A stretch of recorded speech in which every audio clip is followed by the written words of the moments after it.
¿Qué tal? Comenzamos Radicales el día de hoy.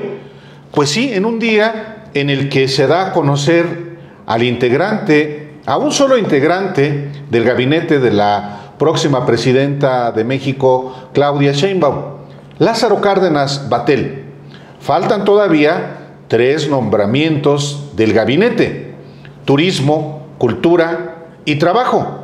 Pero hoy, tratándose de un nombramiento relevante en términos políticos, pensamos en Radicales que es importante también examinar la sucesión en Morena, el partido en el gobierno. ¿En qué momento se da esta sucesión de la presidencia, la Secretaría General y de los miembros del Comité Nacional? Bueno, en una circunstancia muy particular. Se están cumpliendo 10 años de Morena como partido político. Se está cumpliendo también un proceso sucesorio en la presidencia de la República. Se está cumpliendo además una agenda de reformas, entre ellas la del Poder Judicial, que hacen de este momento muy relevante lo que ocurre en Morena, en contraste con lo que está pasando también en el PRI y en el PAN, donde hay procesos sucesorios muy peculiares después de la elección del 2 de junio. De eso hablaremos el día de hoy en Radicales, así es que quédese.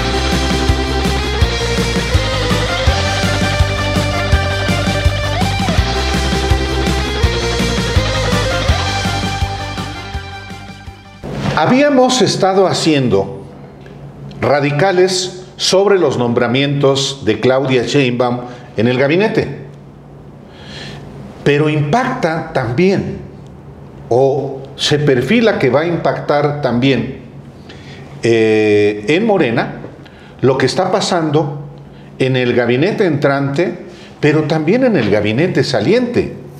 Ha sido en Los Periodistas de Sin embargo al aire, donde tuvimos la primicia de Luisa María Alcalde el lunes, en la que manifestó que ella va por la presidencia de Morena. Y ese solo hecho sí es de enorme relevancia, porque sí le va dando un perfil de lo que puede pasar en este partido político, el partido que hace 10 años era una fuerza que no existía, y que por lo menos como partido político, aunque existía como asociación civil desde el 2 de octubre de 2011, pero como partido político, y que una década después es el partido hegemónico en el país. Así es que conviene discutirlo, Carlos, discutir qué es lo que está pasando en Morena, esta sucesión en un contexto muy peculiar. Y antes de comenzar, decir que somos 3 hoy, aunque normalmente somos 4, porque Alejandro Páez está disfrutando de una piña colada en inmerecida vacación en la playa. Pero bueno, le mandamos muchos saludos. Claro. Los radicales que sí nos quedamos a trabajar, Alejandro, como se debe. Saludos, Ale. Decir también que faltan no solamente los 3 nombramientos, para volver al tema anterior, sí, Cultura, Trabajo y Turismo, sino las 2 secretarías militares, Defensa y Marina, que son muy importantes. Y faltan algunos puestos importantes. ¿Quién va a estar en Pemex, por ejemplo? No, el gabinete ampliado. El gabinete ampliado, que en ocasiones algunas de esas posiciones son más importantes que muchas secretarías de Estado. Entonces estaremos viendo cómo se van perfilando, pero sí pensábamos hoy que en vista de los 10 años que se cumplen de Morena, de la entrevista que hicieron ustedes a Citlali Hernández, a Luisa María Alcalde, y en general, pues por la coyuntura política, valía la pena entablar el diálogo sobre lo que está sucediendo en Morena. Y yo, si les parece bien, comenzaría diciendo que, a diferencia de lo que está sucediendo en el PRI y el PAN, el proceso en Morena está siendo mucho más terso. pero además diría que en contraste con lo que había sido Morena en el pasado, porque Morena hasta hace 3 años, 2 o 3 años, la verdad es que era un desastre. En alguna ocasión, Jade Kropolevsky, Ramírez Cuellar, los dos se hacían presidentes del partido, ninguno lo era de alguna manera. Todavía el proceso que dio a Mario Delgado la presidencia del partido fue muy disputado, se acordarán ustedes, con Porfirio Muñoz Ledo. Y en general la izquierda, el PRD y luego Morena sufrió momentos de muchísimos problemas. Y la verdad es que no solamente este proceso sucesorio parece que va a ser terso, sino que todo el proceso político de Morena y al interior de Morena en el último año, la verdad es que ha sido muy ordenado y disciplinado. A mí una de las cosas que más me impresionó de la candidatura de Claudia Sheinbaum y de su liderazgo y en general de cómo se fueron dando los procesos políticos en los estados, es que con la excepción de la candidata de Morelos, Lucy Mesa, no hubo prácticamente candidatos perdedores a la gobernatura de Morena, digamos que estuvieran compitiendo por la candidatura, que se fueran a la oposición, y tampoco en las grandes ciudades de México, sino que hubo para repartir y se entendió, desde mi punto de vista, que el poder es, entre otras cosas, y debe servir no solamente para ponerse al servicio de la gente, sino que se tiene que distribuir. Y no se puede un grupo político apropiarse de todo. Y el hecho de que Claudia Sheinbaum, por ejemplo, en la Ciudad de México haya aceptado que incluso su candidato a jefe de gobierno, Omar García Harfuch, con 15 puntos de ventaja sobre Clara Brugada, se aceptara que no iba a ser él, pues me pareció un acto de decir, bueno, uno no puede ganarlo todo y es momento también como de distribuir el poder. Entonces yo creo que este año ha sido muy virtuoso para Morena, se demuestra cómo cuando la izquierda va unida, cuando se aceptan las derrotas y cuando se gana sin intentar humillar al otro, sino distribuyendo y compartiendo, pues se generan círculos virtuosos que convienen al partido y creo que convienen al final hacia el país. Entonces el hecho de que pareciera que vamos a tener un proceso muy terso, incluso después de ganar la elección presidencial, yo creo que son buenas noticias para el partido y desde mi punto de vista la hoy secretaria de Gobernación creo que va a hacer un buen papel también como presidente del partido. Bien, yo si es que se materializa. Si es que se materializa, porque su elección. Cuando estamos grabando no pareciera que haya alguien que le vaya a competir el puesto. El hecho de que Citlali haya aceptado que no va a competirle y que la va a apoyar. Y que la va a apoyar, me parece que habla de pues mucho compañerismo también, y también que hay una dirección ahí, no sé si del propio presidente de la República, pero bueno, el mandato de que vaya a ser ella quien vaya a asumir la presidencia de Morena. Yo podría unir ambos elementos y para ver una coincidencia ahí. Claudia Sheinbaum acaba de nombrar a Lázaro Cárdenas Battel para la jefatura de la oficina de la presidencia en su futuro gabinete. Ese cargo históricamente ha servido, en algunos casos sí ha habido mucho margen de maniobra, o más bien quienes han estado ahí han hecho mucho para sus gobiernos y para sus propios intereses ideológicos en algún caso. Pienso, por ejemplo, en el año 2000, cuando Vicente Fox nombró en esa posición a un hombre como Ramón Muñoz, un espectro fundamental de la extrema derecha en México, como Álvaro Delgado lo expuso y lo documentó muy bien en libros y en su trabajo como reportero. Y ese personaje desde luego era una especie como de sombra de Vicente Fox, y lo digo en el peor sentido de la palabra, como si fuera una especie de inclinador hacia la extrema derecha de ese gobierno, que de por sí era muy, muy conservador y poco confiable en sí mismo. Pensemos también en el caso de Muriño con Felipe Calderón, que al año de que destituyen al primer secretario de Gobernación, que fue este exgobernador de Jalisco, Francisco Ramírez, pues a quien ponen como segundo al mando en el país y con la intención de aprobar las reformas estructurales que le interesaban a Calderón, pues fue el era jefe de oficina. Él era jefe de oficina, Juan Camilo Muriño. Claro. Entonces, Córdoba Montoya también era jefe. Claro, Córdoba y Luis Montoya. Telles, Córdoba Montoya con Carlos Salinas, Luis Telles con Cedillo. el Cedillo, luego Ramón Muñoz con Fox, y luego Juan Camilo Muriño con Calderón y con Enrique Peña Nieto también tuvo un jefe de la oficina que es Nuño. Aurelio Nuño. Y Y con López Obrador fue Alfonso Romo. En los primeros 3 años. En los primeros 3 años, que tal parece que fue un cargo como para darle un enorme peso simbólico a la idea de que el gobierno de López Obrador no iba a ser no iban a ser las comunas de París, no iba a ser un ejercicio extremadamente radical a las izquierdas, como se decía en campaña en algunos foros. Fue más bien ese nombramiento de Alfonso Romo, me parece como una especie de mano tendida a los sectores más reacios a su llegada al empresariado, al gran empresariado. Así es, así es. Entonces, ¿qué mensaje da Claudia Sheinbaum al nombrar a alguien como Lázaro Cárdenas? Me parece que es un gesto de inclusión de este sector de las izquierdas históricas del neocardenismo. Hay que recordar que durante muchos años, sobre todo cuando el PRD era la principal fuerza partidista de las izquierdas, era interesante observar cómo los pleitos internos del PRD le generaban más negativos ante la sociedad que los ataques provenientes del PRI y del PAN a ese partido. Un ejemplo muy preciso de esto fue, por ejemplo, en el año 2011, cuando el PRD venía de una elección desastrosa en 2009, donde después de los buenos números que tuvieron en 2006 se fueron en picada, y eso se debía al conflicto electoral interno del PRD en su elección sucesoria de 2008, que al final fue impuesto ahí Jesús Ortega mediante un fraude electoral y la complacencia del Tribunal Electoral del Poder Judicial de la Federación. Entonces, en ese momento el PRD estaba por los suelos y llegaba muy debilitado a las elecciones estatales que se dieron en 2010, donde tuvieron que hacer alianza con el PAN, instados por Jesús Ortega, una alianza absolutamente innecesaria, que era más bien un proyecto ambicioso de Jesús Ortega. Y en 2011, lo único que alcanzó a darle cierto crecimiento al PRD en la elección del Estado de México fue el hecho de que aparecieran juntos López Obrador, Alejandro Encinas y Cuauhtémoc Cárdenas.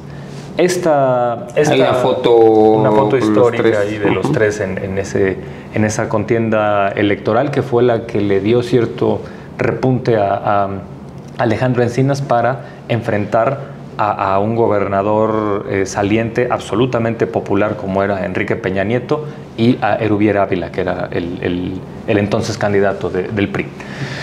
Esto me parece que dio a las izquierdas en ese momento, partidistas, la idea de que, bueno, si nos sirve más esta imagen de unión y de alianza y de dejar atrás las rencillas perredistas, pues a ese debe ser el camino. Me parece que hoy va por ese sentido el mensaje que da Claudia Sheinbaum al incluir a un elemento histórico con un apellido histórico como es Lázaro Cárdenas.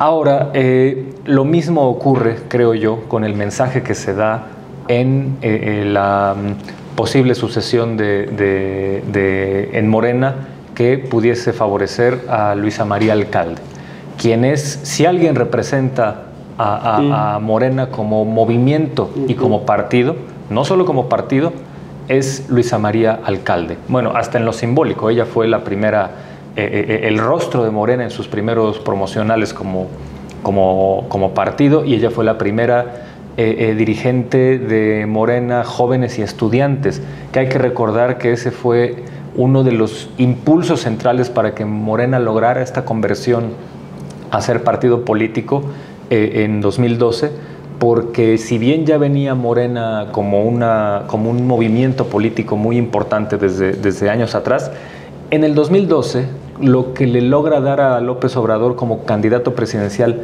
un aliento importante fue el 132, el movimiento 132 en mayo de 2012, y con esto me refiero a que la juventud y los estudiantes fueron puestos por la candidatura de López Obrador en la agenda. Y el gran enlace de este movimiento obradorista con esa fuerza nueva que le pudiera dar un aliento en esa elección fueron los jóvenes y estudiantes, y pues la gran representante de esto es Luis Alcalde. Entonces me parece que estos dos elementos, estos dos hechos, aunque son independientes entre sí, pues es una manera de dar el mensaje de que, bueno, Morena y el gobierno emanado de Morena son entidades plurales, entidades diversas, donde hay un gabinete que puede en algún caso ser más o menos ecléctico, con la inclusión de personas como Omar García Harfuch, pero que la vanguardia ideológica está en esa izquierda fundante y en esas izquierdas históricas. Sobre la cuestión de Morena ahondaré más en mi siguiente participación, yo lo dejaría aquí en este momento. Es que es muy importante lo que estamos examinando el día de hoy. Sí, este nombramiento que tiene una enorme carga simbólica, histórica, el nombramiento de Lázaro Cárdenas como jefe de la oficina de la presidencia, más allá de del desempeño práctico, de las facultades que tenga Lázaro Cárdenas Batel como jefe de la oficina de la presidencia, pienso que el mensaje muy claro es, una vez más, la inclusión, como en el caso de Marcelo Ebrard, por ejemplo, y de otros personajes que dan la idea, como en el caso mismo, diría yo, de Luisa María Alcalde a la presidencia de Morena, de hacer política. La fuerza mayoritaria, sobre todo después de la contundente victoria del 2 de junio, ha hecho que, por supuesto, como un partido con tanta fuerza, pues haya la idea de incluir en el gobierno y también en el partido político Morena a los diferentes grupos. Digo que se está haciendo mucha política y la idea, desde mi punto de vista, es que por primera vez haya un proceso terso de sucesión en Morena. Ya no hablemos de lo que fueron los procesos sucesorios en el PRD, casi todos desastrosos. Quizá el menos convulso haya sido de cuando Cuauhtémoc Cárdenas deja la presidencia en Porfirio Muñoz Ledo. Y 2005, cuando llegó Leonel Cota y fue casi de consenso, porque ahí la prioridad era defender a López Obrador para el 2006. Es correcto. Pero después, incluyendo la elección de López Obrador como presidente de del PRD en el 96, fue complicado. Después fue muy complicado 2000, en el 1999, la contienda entre Amalia García y Jesús Ortega. Y luego, como tú dices, Leonel Cota Montaño en el 2005. Pero 2008 fue el desastre. Así es. Ese fue el principio del fin. Qué bueno que sucedió, porque probablemente nos íbamos a quedar en la lógica del PRD, o la izquierda se iba a quedar en la lógica del PRD. Morena no se habría creado tan rápido como se creó. Y quizás la historia de México hubiera sido completamente diferente. En un tiempo en que además el Tribunal Electoral del Poder Judicial de la Ciudad de México y el federal, tomado por los intereses de Felipe Calderón y de los intereses a las de los órdenes del PRIAN en general. Pero después de que Martí Batres es el primer presidente de Morena, a él le toca recibir el 9 de julio de 2014 el registro por parte del Instituto Nacional Electoral, el registro como partido político. Luego asume Andrés Manuel López Obrador. Pero López Obrador tiene que irse a la búsqueda de la candidatura presidencial y de la presidencia en 2017 y se queda Jacob Polewski, secretaria general en funciones de presidenta. Y es un desastre. Es un desastre. Es un desastre.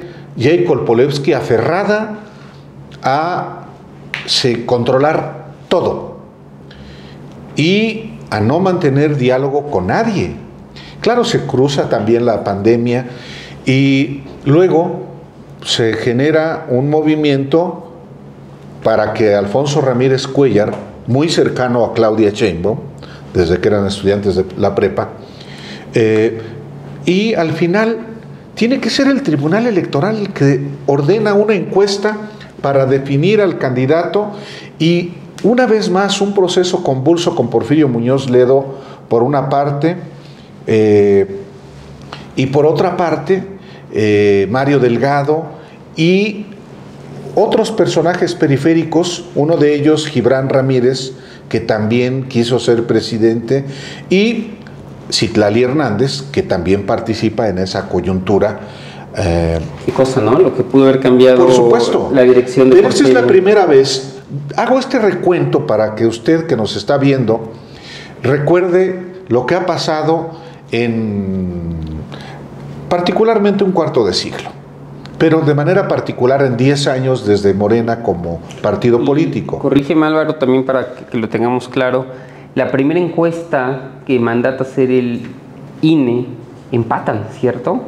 Mario Delgado y Porfirio Muñoz Ledo. Y luego se replica la encuesta, es ahí en donde pero salen los dos empatados. ¿Por qué? Y qué bueno que lo mencionas. ¿Por qué hubo esa intervención externa a Morena? Por no hacer política. Sí. Lo contrario es lo que estamos viendo hoy. ¿Qué le vas a dar a un cuadro joven, fundadora de Morena, como es Luisa María Alcalde, secretaria del Trabajo y secretaria de Gobernación? ¿Qué le podría ofrecer Claudia Sheinbaum en el siguiente gobierno que no se advirtiera como un mal mensaje o una degradación? Si es secretaria de Gobernación.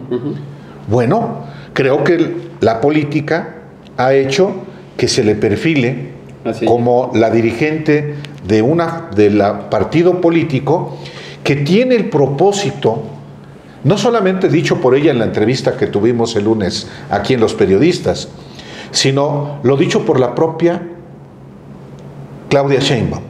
¿Qué queremos que sea Morena? Y también qué queremos que no sea.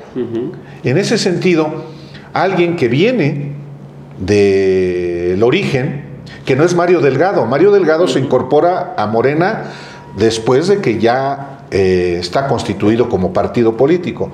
Entonces es un mensaje que desde mi punto de vista tiene que ver con el ejercicio de la política, con encomendarle a un rostro de Morena la conducción de ese partido político, particularmente para las elecciones intermedias de 2027. Por eso yo digo, en muchos sentidos, el gabinete que ha integrado Claudia Sheinbaum es un gabinete pensado en la elección intermedia. Habrá muchos cambios en aquel momento, pero ahora con el proceso sucesorio de Morena pienso que hay, sí, un ejercicio de la política, y estamos ante la eventualidad, ojo, de que 2 miembros del gabinete del presidente López Obrador pasen a dirigir Morena. Luisa María Alcalde está perfectamente perfilada, pero podría estarlo también. Un prospecto para la Secretaría General es Jesús Ramírez Cuevas, el coordinador general de comunicación social y vocero del gobierno de la República. Entonces, esa es una posibilidad que existe, salvo que el grupo de Marcelo Ebrard reivindique como propio una posición en la Secretaría General. Pues esperemos que no, porque no lo tendrían merecido, hay que decirlo tal cual es, porque no lo tendrían, ni creo que tengan el peso político dentro del partido, ni la legitimidad política dentro y fuera del partido. Lo que se advierte ahorita, por eso lo decía yo, es que estamos en la hipótesis de que 2 integrantes del gabinete del presidente López Obrador, el gobierno saliente, pasen a dirigir el partido en el gobierno. Varias cosas, hay que recorrer también en este tiempo 2017, 18, tú eres mejor para las fechas que todos nosotros. Hacia el 2021 la discusión de cuál era el padrón real de Morena, ¿no? Había un padrón supuestamente inflado de más de 2 millones de militantes y uno de 400,000, y eso empieza a hacer la diferencia de con cuál padrón se va a hacer la votación, y termina eso en las encuestas, que nunca quedaba bien claro cuál había ganado. Se repite la encuesta y es como queda Mario Delgado siendo presidente del partido. ¿Quién sabe qué hubiera pasado con Porfirio Muñoz Ledo, con Gibran Ramírez dirigiendo el partido? Seguramente no se habría alcanzado el triunfo electoral tal como se alcanzó en el 2024. Creo que Claudia Sheinbaum y el partido en general tienen retos enormes hacia el futuro. Uno de ellos es ofrecer lugares a los cuadros que ya se han mostrado capaces en la administración pública federal, en los estados y en el partido, y seguirlos llevando a lugares importantes de toma de decisiones. Muy poca gente lo sabe, pero debería saberlo. Citlali es una militante de base, Citlali Hernández, militante de base de Iztacalco, tiene hoy 34 años, ya ha llegado ahí hasta la secretaría del partido con base en trabajo, en honestidad desde mi punto de vista, en haber hecho bien el trabajo desde el partido y en haber hecho política. Y Luisa tiene 37 años, en 37, creo que nació en 1987. Va a cumplir 37 en agosto. Y lo que es eso frente a la degradación de los otros partidos, pues me parece que hay un mundo, ¿no? Cuando estamos viendo que el PRI, Alito Moreno, que además hizo campaña diciendo que el presidente se iba a reelegir y que el presidente era autoritario y que ellos defendían la democracia, un mes después de la elección, el tipo se está reeligiendo por 8 años más y está diciendo que él va a elegir a los secretarios a los dirigentes de los grupos parlamentarios en la Cámara de Senadores y en la Cámara de Diputados, y quiénes van a ser los dirigentes también estatales. Es decir, ese es el tipo de procesos que está llevando el PRI. En el PAN, Marco Cortés no acaba de renunciar, la figura de Anaya sigue siendo hoy muy importante, y mientras todo esto está sucediendo a nivel federal, Morena está mostrando, me parece, el camino, que es yendo con jóvenes, ofreciéndoles posibilidades. Ojalá eso, por cierto, se repitiera a nivel estatal en Morena, con los liderazgos estatales, que no necesariamente es así, pero me parece que bueno, ese reto me parece que lo está sobrellevando bien, ofrecer lugares a los cuadros más jóvenes. También creo que es muy importante que se le devuelva la mística a Morena. Creo que fue el concepto que utilizó Luisa María en la entrevista que hizo contigo, devolverle la mística al partido, que quizás no era tan clara, con un personaje por ahí mucho más gris y con muchas más dudas acerca de su propia honestidad, como es el caso de Mario Delgado. Me parece que Luisa María va a poderle devolver cierta mística. Y el tercer reto que quiero mencionar acá es asegurar que no va a haber una suerte de desviación ideológica en el partido, que Morena no se va a seguir convirtiendo catch-all party, un partido que toma, sin ningún tipo de filtro, sin ningún tipo de pregunta de quién está realmente viniendo al partido. Creo que Luisa María, por lo simbólico que ya mencionabas antes, también porque su madre fue secretaria del partido justamente hace 10 años, y digamos también por la carga familiar que eso tiene, creo que puede ser quien asegure que el partido, o quien intente que el partido no va a caer en eso y se pueda preservar lo más puro del obradorismo. Porque si algo creo que va a suceder en el mediano y largo plazo es que la oposición real, la oposición a Sheinbaum, y realmente la oposición de aquí a 6 años no va a venir del PRI, no va a venir del PAN, va a venir dentro del obradorismo, dentro de Morena, y Morena quiere seguir siendo el vehículo de la transformación.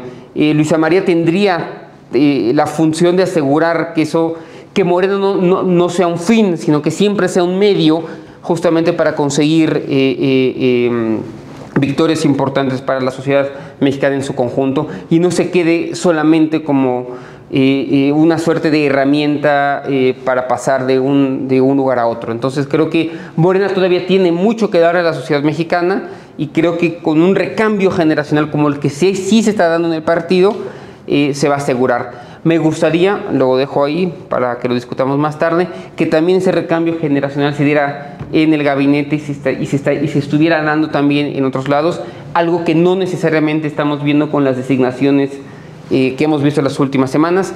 Todos han sido buenos perfiles, todos muy técnicos, todos en su mayoría muy académicos, pero ciertamente ese recambio generacional prometido todavía ha quedado mucho que deber. Bien, hay que poner también en la mesa que Morena cumple 10 años como partido político. Esto es muy importante porque, bueno, no está nunca de más decirlo, Morena es el partido político más exitoso en la historia de la democracia mexicana. Así, sin ningún matiz. Y casi de América Latina, ¿no? Y yo diría que de América Latina. Si no, no sé si haya un caso precedente o equivalente donde un partido que a los 7 años de haberse fundado domine absolutamente todo el panorama, una preeminencia tremenda en el país, con base en las urnas, desde luego, con base siempre en el voto. Porque, bueno, la preeminencia que llegó a tener otro partido, que es con el que las mentes perezosas comparan de inmediato, es con el PRI del siglo XX, que ganaba todo, pero bueno, lo ganaba todo de una manera verticalista. Era un partido de Estado. Porque era un partido de Estado. Y ahora Morena está ganando todo con base en las urnas, lo cual, bueno, es como se deben ganar las cosas en una democracia. Ahora, son 10 años de Morena como partido, pero son 13 años de Morena fundado como asociación civil, y en realidad son ya 20 años de Morena como un movimiento político en este país. Una especie de organización que fungió muchos años como un partido sin registro. Morena tiene hoy mucha fuerza, que no puede explicarse de otro modo, porque por mucho tiempo hizo lo que los partidos tendrían que hacer y no hacen, que es salir a las calles, hacer presencia territorial, hacer socialización política, hacer ejercicios de impugnación, etc. En este momento, Morena tiene una fuerza inusitada, donde una de las críticas más fuertes y muy legítimas, desde mi modo de ver, es su eclecticismo y su sumatoria de muchos sectores bastante sospechosos y algunos de plano indeseables. Una candidatura como la de Luis Alcalde para dirigir Morena es un mensaje que también dice: aquí podrán entrar todos, pero la vanguardia ideológica y la vanguardia y la conducción tiene que estar con los fundadores, con aquellos que sí representan no solo a Morena como partido, sino a Morena como movimiento. Porque creo que lo que perdió mucho Morena de 2018 a 2024 fue esa vena movimentista. No lo digo como si fuera un reproche en el vacío, sino porque me parece que era algo esperable y natural. Cuando tus cuadros se van a gobernar, pues el partido definitivamente tiene esa circunstancia donde queda un poco ahí debilitado, sobre todo cuando se trata de un partido tan nuevo. Cuando Morena ganó la presidencia de la República tenía 4 años de haberse fundado, sus cuadros, muchos de ellos se fueron a gobernar. Entonces era esperable que quedara de ese modo. Y bueno, podríamos pensar que si Luis Alcalde compite para ser o participa para ser dirigente de Morena, pues se puede tratar de una dirigencia que sea tersa, quizá por... Las sucesiones en Morena han sido pues muy zigzagueantes. La de Martí Batres a López Obrador, pues desde luego que no hubo ningún problema, porque ahí fue cuando apenas Morena logró el registro. Hay que recordar que Martí Batres fue dirigente de Morena cuando estaba apenas en búsqueda de ser partido. Sí. Y Jade Kolpolensky llegó ahí como dirigenta... ¿Secretaria general? Como secretaria general en funciones de presidencia. Así es. Y entonces viene esta asamblea caótica de 2020, que es la que da pie a la intromisión del Tribunal Electoral. Bueno, hay que recordar brevemente, y con esto cierro mi participación en esta ronda, cómo nacen las reglas de Morena para elegir a sus dirigentes y a sus órganos de dirección y a sus candidatos. Estas reglas se construyen el 19 y 20 de noviembre de 2012 en la Asamblea Fundacional de Morena, y ahí estas reglas tenían... ahí fue donde los militantes, los delegados de todo el país fueron a votar porque Morena se convirtiera en partido. Cuando esta opción es la que gana, la siguiente tarea fue, vamos a redactar estatutos y principios y proyecto programático. Y los estatutos eran esta construcción de reglas internas para los militantes, y en esta construcción había una tesis fundamental, que era: hagamos reglas para que nunca jamás nos pase lo que pasó en el PRD. Ese era el miedo central en ese momento. Por eso la primera regla estatutaria en cuanto a la formación de Morena fue: en Morena no hay corrientes, porque es la fuerza de los chuchos en el PRD, que bueno, al exterior siempre fue nula, siempre han sido una absoluta nulidad los chuchos, pero al interior lograron fuerza porque con la institucionalización de las corrientes, si alguien quería afiliarse al PRD, necesariamente tenía que afiliarse a una corriente. No podía hacerlo uno de manera directa. Desde 1991 se quedó esta regla, que fue la que le dio fuerza. Aquí hubo quienes no pertenecieron a ninguna corriente. Como López Obrador es uno de ellos. Así es. Él venía de 89, cuando se funda el PRD, y esto viene de 91, ¿no? Esta regla de las corrientes. Entonces Morena tiene este miedo muy legítimo y muy necesario de no convertirse en el PRD. Y eso está en el estatuto. Pero resulta que en los hechos, la primera gran sucesión donde se iba a poner a prueba este marco estatutario de Morena, pues fue un fracaso. Estamos hablando de 2020, cuando fue una asamblea fallida, y entonces vino la que siempre ha sido la opción de bateo emergente de Morena para muchas cosas: la encuesta. Que es un mecanismo que desde luego es problemático para muchas cosas, pero de algún modo en Morena ha sido una manera de decir: a ver, se trata no solo de escuchar a la militancia, sino también de escuchar a la parte fuera de Morena que pudiese también incidir en nuestras decisiones.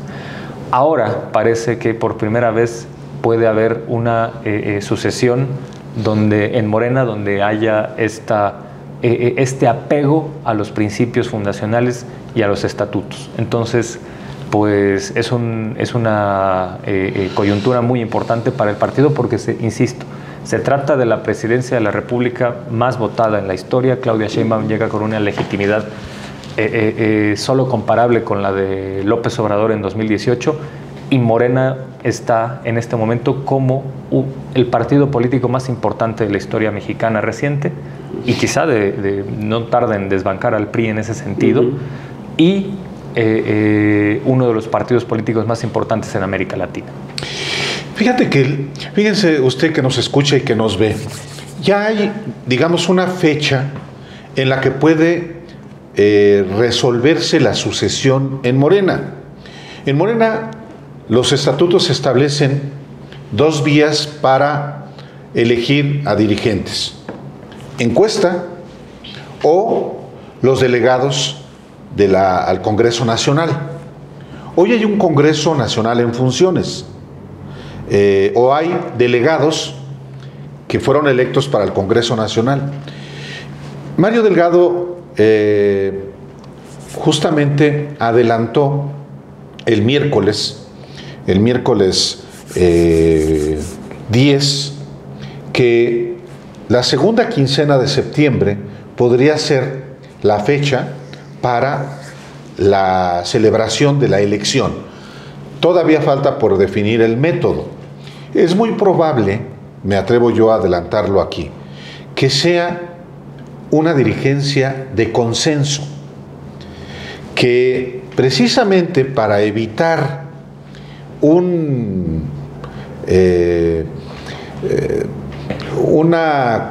comportamiento inconveniente para los propósitos de Morena en este momento, pues es que sea de consenso. Por eso la figura de Luisa María Alcalde es potente. ¿Quién le va a rivalizar la presidencia de Morena? Sobre todo después de las expresiones de Claudia Sheinbaum, la próxima presidenta de México, en el sentido de que es una gran compañera y que, sin embargo, es la definición de la dirigencia nacional, debe ser un asunto del partido. Pero ¿quién le va a disputar a Luisa María Alcalde la presidencia de Morena después de que este mismo jueves, 11 de julio, el presidente López Obrador dice: yo no soy objetivo ante Luisa María Alcalde. Y pone inclusive en su conferencia de prensa mañanera el primer spot de Morena con el rostro de Luisa María Alcalde, y recuerda cómo fue Luisa María Alcalde como diputada federal en ese tránsito del PRD a Morena, que fue la bancada del partido Movimiento Ciudadano. Muchos no se recuerdan que Luisa María Alcalde fue diputada de MC.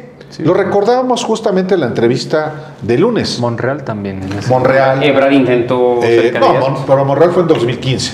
En 2015. 2015. Sí, esto fue de 2012 a 2015. En 2012, cuando... Un aporte rápido nada más.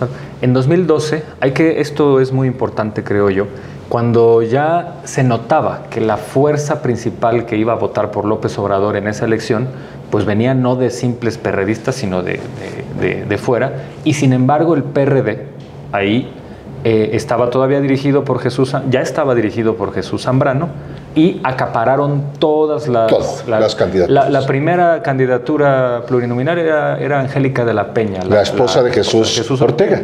Y Belauzarán y todos estos seres irrelevantes que solamente de ese modo pudieron llegar a ser legisladores. Y entonces los candidatos de Morena llegaron al Congreso por las siglas del partido Movimiento Ciudadano, de Dante Delgado. Luisa María Alcalde fue diputada. Y hoy el presidente López Obrador, estamos grabando en jueves, el presidente López Obrador dijo este jueves 10 que Luisa María Alcalde, siendo diputada, le advirtió que casi para concluir la legislatura, en 2015, hubo alguien que promovió una iniciativa y que buscaban aprobar para privatizar las playas de México. Hoy el presidente López Obrador no lo menciona, pero yo sí lo voy a mencionar. ¿Quién era? Manlio Fabio Beltrones Rivera, que era diputado federal del PRI, coordinador de los diputados del PRI, que promovió una iniciativa para privatizar las playas. Entonces, esto es muy importante recordarlo, de esa etapa de Luisa María Calderón. Estamos hablando de hace exactamente 10 años, poquito menos de 10 años. Alcalde. Luisa María Alcalde, ¿qué dije? Calderón. La Cocoa. Le ofrezco una disculpa a Luisa María Alcalde por esta insolencia de mi parte, que no se va a volver a repetir, pero efectivamente, lo que yo advierto que busca dársele a Morena en el siguiente periodo, ya con una mujer presidenta de la República, es no solamente también la imagen de una mujer como Luisa María Alcalde, que prioritariamente buscará incorporar a más jóvenes, no solamente a los que ya existen, sino a más jóvenes a un proyecto que tiene evidentemente una visión de muchos años. También advierto que es inevitable que el gabinete actual o el gobierno actual que encabeza el presidente López Obrador se va a ver impactado por la sucesión en Morena. Si la secretaria de Gobernación es quien se perfila para presidir Morena, en algún momento va a tener que dejar el cargo. Y si efectivamente se materializa la candidatura de Jesús Ramírez Cuevas a la Secretaría General, también. Por eso, la idea de que sea la segunda quincena de septiembre la fecha para definir la dirigencia de Morena tiene que ver ya con el fin del gobierno del presidente López Obrador. Y un elemento adicional más: ¿cómo va a tomar posesión el secretario de Educación ya designado, Mario Delgado, siendo todavía presidente de Morena? Entonces, pienso que por eso la segunda quincena de septiembre, diría inclusive la última semana de septiembre, es cuando se va a definir esta dirigencia. Y por último diría, lo desarrollaré en mi siguiente participación, también tiene que ver con la concepción de lo que es y de lo que debe ser Morena. Un partido de Estado. Es muy importante lo que también Claudia Sheinbaum dijo, en el sentido de que, a ver, la definición de quiénes serán los dirigentes corresponde al partido. No queremos ser el partido de Estado como lo fue el PRI en el siglo XX. Y esa es una gran discusión que es importante no perder de vista. Así es.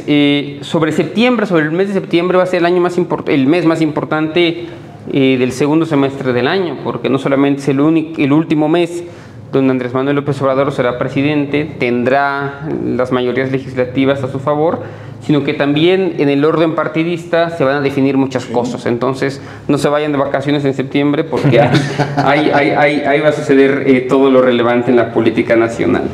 Creo que Luisa María Alcalde, asumimos que va a ser ella, no es del todo claro, pero pues por las cuestiones que ya hemos mencionado acá, pareciera que esa es la digamos, candidatura de consenso.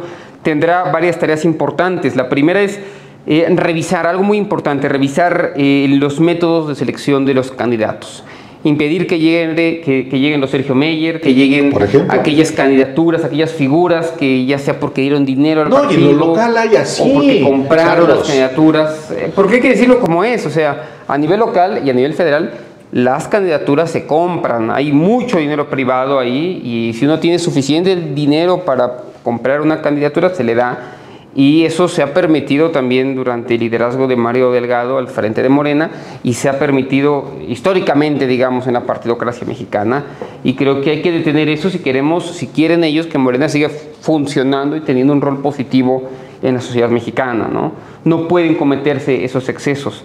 Desde mi punto de vista también tendría que revisarse el método de selección de los candidatos, en el sentido de que las encuestas pues sí te ahorran el problema de tener las grandes asambleas, te ahorran el problema de tener las elecciones, pero no son del todo democráticas, no en el sentido de que no se escucha a la población, sino que no se pondera al militante que está participando, que se compromete, sino que cualquier persona al azar que quizás no le interesa nada la política, pues esa opinión vale exactamente la misma opinión del militante que sí está haciendo política. Entonces, creo que las encuestas, de alguna u otra manera, lo que ensalzan es la participación pasiva y no la activa de la militancia de Morena. Y si Morena quiere seguir siendo partido, movimiento y estar movilizada, necesita trascender el tema de las encuestas y comenzar a buscar métodos de participación más activos, que la vida pública sea precisamente más pública. Creo que ha servido desde el punto de vista pragmático, pero en el mediano y largo plazo, desde mi punto de vista, las encuestas no son la mejor manera para seleccionar candidatos. Un tercer elemento que me parece crucial es que se tiene que revisar la política de alianzas con los partidos minoritarios, con el Partido del Trabajo y con el Partido Verde. Hoy quizás es un mal momento para decirlo, porque ha sido muy funcional en el sentido de que gracias a esas alianzas se tienen las mayorías legislativas, y gracias a esas mayorías legislativas se va a poder tener una agenda de reformas constitucionales muy importantes, pero pues en realidad se les está dando espacio, cotos de poder a franquicias políticas que se aprovechan de la figura de lo público para avanzar intereses privados, y la política de alianzas de Morena me parece que tiene que revisarse en el futuro. El cuarto punto que me parece importante es promover los liderazgos jóvenes. Un partido sin jóvenes es un partido muerto. Por eso el PRI está muerto, porque el PRI jamás, en los últimos 20 años no dejó que hubiera un reciclaje de cuadros, y en realidad parece petrificado en el pasado. Entonces Morena tiene que, además, como es uno de los vehículos de acceso al poder en este país, lo que tiene que hacer es justamente identificar a los mejores cuadros en los estados, en los municipios, para darles y ofrecerles posibilidades de acción y de toma de decisiones, ¿no? Y por último, va a ser muy interesante el accionar de la nueva dirigencia de Morena en lo relativo a la reelección, porque aun cuando vaya a hacerse esta reforma constitucional para impedir ya la reelección legislativa, entraría en funciones solamente dentro de 6 años, me parece, no ahora, porque se perderían derechos políticos. Y para que alguien se reelija tiene que tener, digamos, la venia del partido. Entonces, necesariamente la dirigencia del partido todo el tiempo está en contacto con sus congresistas, porque finalmente es Morena la que les va a dar, digamos, la posibilidad o no de reelegirse en el siguiente periodo, ya sea en 3 o en 6 años. Entonces, creo que es mucho lo que va a tener que hacer Luisa María Alcalde. Es quizás tan complejo como la Secretaría de Gobernación estar al frente de un partido que, ya lo dijimos aquí en Radicales alguna vez, no es un partido de Estado, como sí lo fue el PRI, porque careció de legitimidad. Por tanto, el PRI no era un partido hegemónico. Hoy Morena está constituyéndose en un partido hegemónico porque tiene la legitimidad democrática que le da el haber tenido 60% de la votación. Y hay una distancia enorme entre un partido de Estado que carece de esa legitimidad democrática y un partido hegemónico que sí tiene el respaldo popular, como se mostró en las elecciones del 2 de junio. Mira, ya que sin querer Álvaro mencionó a Luisa María Calderón, me parece que podemos retomar a este personaje porque ayuda a comprender el estadio de la oposición y de Morena hoy en este momento. Luisa María Calderón es la hermana de Felipe Calderón y en su momento quiso ser gobernadora de Michoacán, y de ahí viene el pleito del calderonismo al interior del PAN con Marco Cortés desde el año 2011. Así es. Entonces, hoy que Marco Cortés está también pensando en mantenerse como líder del PAN a pesar de los desastrosos números, pues su manera de legitimarse fue, o bueno, su manera de tratar de ganar cierta preeminencia de nuevo allá al interior de su partido fue hace poco hacer una crítica al calderonismo y decir que la debacle actual del PAN no es culpa de él, sino de los malos resultados desde 2012 y a la guerra fallida de Calderón con la inclusión de García Luna en su gabinete. En fin, pues bueno, lo que podemos decir ahora es que muchos de los mitos que se han dicho en contra de López Obrador, que si se va a reelegir, que si quiere eternizarse en el poder, como dijo una vez Luis Carlos Ugalde, que probablemente podría imponer a su esposa Beatriz Gutiérrez Müller como posible candidata presidencial. Bueno, todas esas cosas que desde luego nunca ocurrieron, pues si nos asomamos al PAN o al PRI, pues resulta que ahí sí están ocurriendo, ¿no? La reelección de Alito por 8 años más, el intento de Fox en su momento por tratar de impulsar a su esposa Marta Sagún como candidata presidencial, el papel que ha jugado Margarita Zavala y su esposo en la política, pues me parece que está ahí. ¿Dónde están las verdaderas ambiciones y dónde están los verdaderos perfiles autoritarios o perfiles de personas que solamente les interesa alguna cuestión personal en la política y no un proyecto de nación? Y con esto paso al contraste de la biografía de Luis Alcalde, que es exactamente todo lo contrario. Si bien proviene de una familia politizada, una familia que ha estado ahí en la brega política desde hace mucho tiempo, su padre es un abogado de cuestiones laborales muy, muy importante en México. Su madre, Berta Luján, fue contralora en la Ciudad de México y antes fue una activista en contra del Tratado de Libre Comercio. Y de una organización sindical como el Frente Auténtico del Trabajo, el FAT, que es una organización muy peculiar, constituida por católicos. Así es. De las comunidades eclesiales de base. O sea, no es tampoco cualquier organización sindicalista. Es muy relevante también la característica del FAT. Así es, así es. Luisa María Alcalde proviene de una familia politizada, una familia ilustrada, y ella misma desde su juventud tiene una formación académica muy sólida como abogada por la UNAM, una maestría en Berkeley, y que desde mucho antes de aparecer en ese comercial, en ese promocional de Morena famoso, ella ya había estado haciendo trabajo de base allí en Coyoacán como fundadora de Morena, y ella viene desde la lucha del desafuero, desde que era yo creo que era menor de edad en ese momento, en 2005, donde ella estaba ya en esta... No, ya era, todavía votó en el 2006 Luisa María Alcalde, tendría 27 años, 18, 19 años. Estaba apenas entrando a la adultez, muy, muy joven. Es decir, ella es lo que podría decirse que significa Morena, ¿no?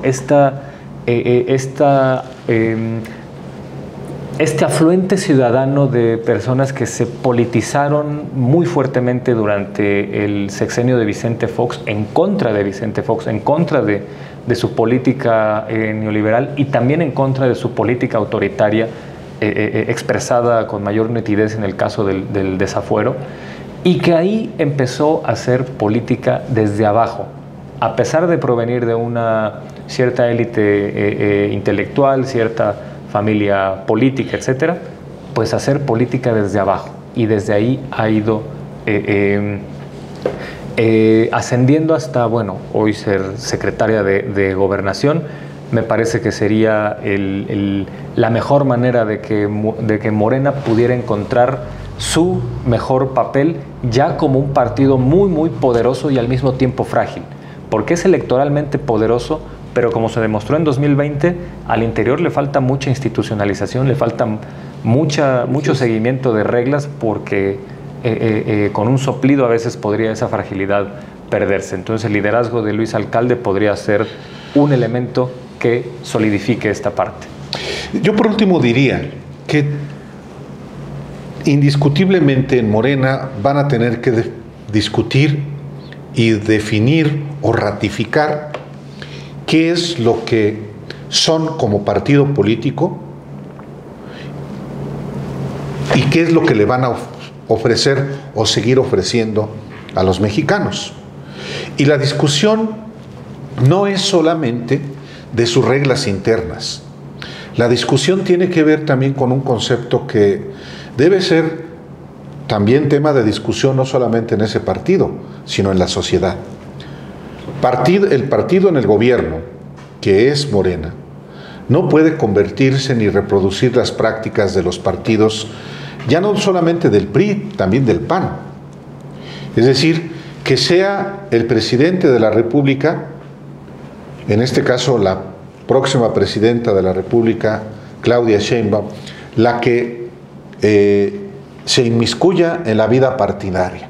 Sin duda ser presidente, como el presidente López Obrador lo fue en estos años, sí genera un liderazgo al interior de su partido, pero mantenerlo sometido como el PRI se sometió como partido de Estado que era, que ni siquiera era partido político, pues es no solamente inaceptable, sino que inviable también a estas alturas.